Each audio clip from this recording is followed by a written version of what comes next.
संभाजीनगर मतदारसंघातील लढतीचं चित्र अखेर स्पष्ट झालंय। मवियाकडून चंद्रकांत खैरे, महायुतीचे संदीपान भुमरे आणि एमआयएमचे इम्तियाज जलील यांच्यात मुख्यत्वे हा सामना रंगणार आहे।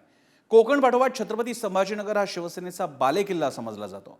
मात्र शिवसेनेतील फुटीमुळे आता ठाकरेंची शिवसेना विरुद्ध शिंदेंची शिवसेना अशी लढाई बघायला मिळणार आहे। बघूया या संदर्भातला रिपोर्ट।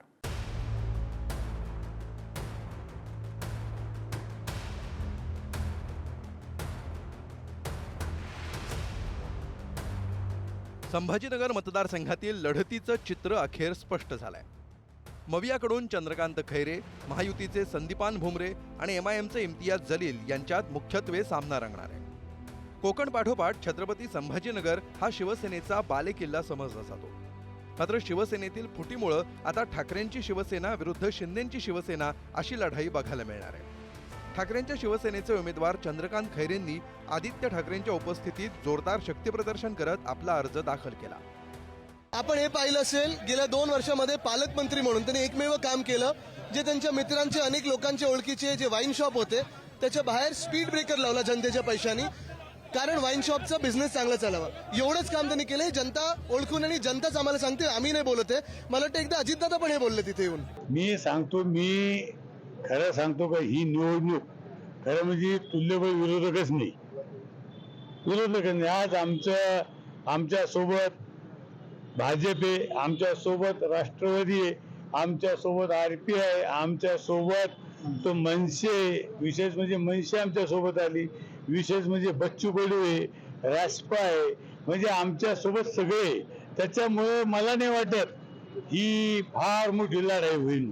खरं तर महायुतीकडून मराठा याचिकाकर्ते विनोद पाटील इच्छुक होते, मात्र उमेदवारीची माळ शिंदेंच्या शिवसेनेचे मंत्री संदीपान भुमरेंच्या गळ्यात पडली। असं असलं तरी विनोद पाटलांना महायुतीकडून उमेदवारीची आशा असल्यामुळे त्यांनी नागपुरात उपमुख्यमंत्री देवेंद्र फडणवीसांची भेट घेतली।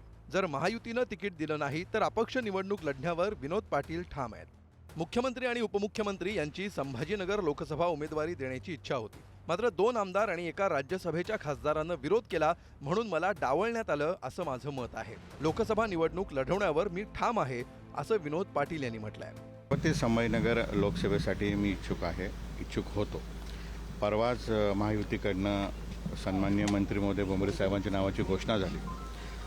माननीय मुख्यमंत्री एकनाथ शिंदे साहेब, माननीय उपमुख्यमंत्री देवेंद्र फडणवीस साहेब या दोघांची इच्छा होती की मला उमेदवारी त्या ठिकाणी देण्यात यावी, परंतु मी अगोदरच सांगितलं, महायुतीतले 2 सन्माननीय आमदार व एक राज्यसभा सदस्य यांनी माझ्या नावाला विरोध केला।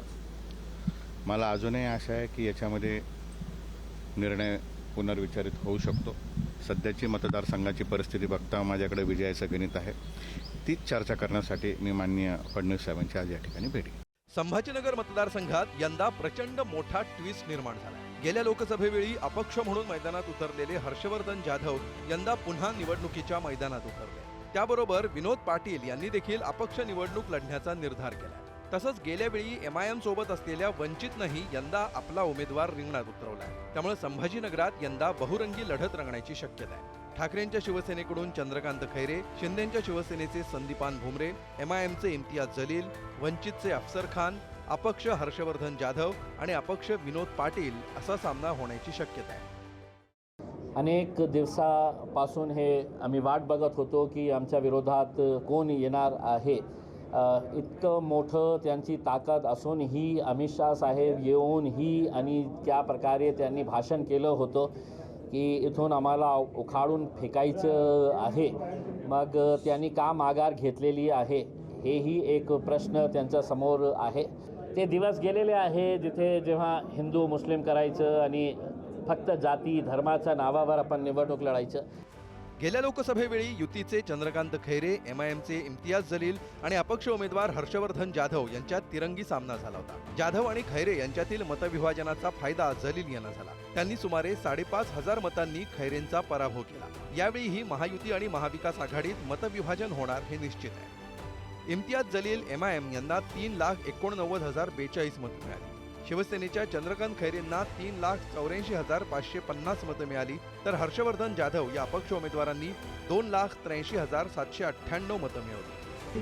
माझी हौस पूर्ण करण्यासाठी नाही घेणार, तर कर्ज मी घेणार आहे जनतेची हौस पूर्ण करण्यासाठी, विकासाची, दारूची आणि ऐशोआरामाची नाही।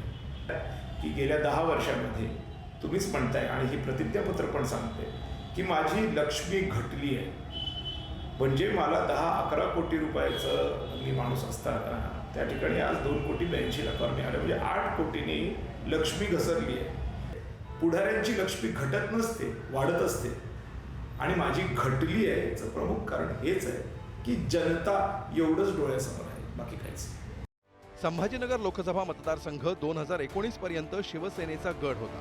1991 पासून 1998 आणि 2019चा अपवाद वगळता शिवसेनेचाच उमेदवार लोकसभेत पोहोचला. मात्र यंदाची निवडणूक एकदम वेगळी आहे. प्रथमच दोन्ही शिवसेना एकमेकांसमोर आमने सामने उभ्या ठाकल्या. तर गेल्या वेळीप्रमाणे वंचित सोबत नसल्यामुळं MIMच्या इम्तियाज जलील यांचा मार्गही सोपा नसणार आहे. अशातच विनोद पाटील आणि हर्षवर्धन जाधवही अपक्ष म्हणून मैदानात उतरले. त्यामुळे संभाजीनगरचा निकाल काय लागणार याची उत्सुकता आत्तापासूनच शिगेला पोहोचली आहे. सचिन जिरे, पुढारी न्यूज, संभाजीनगर.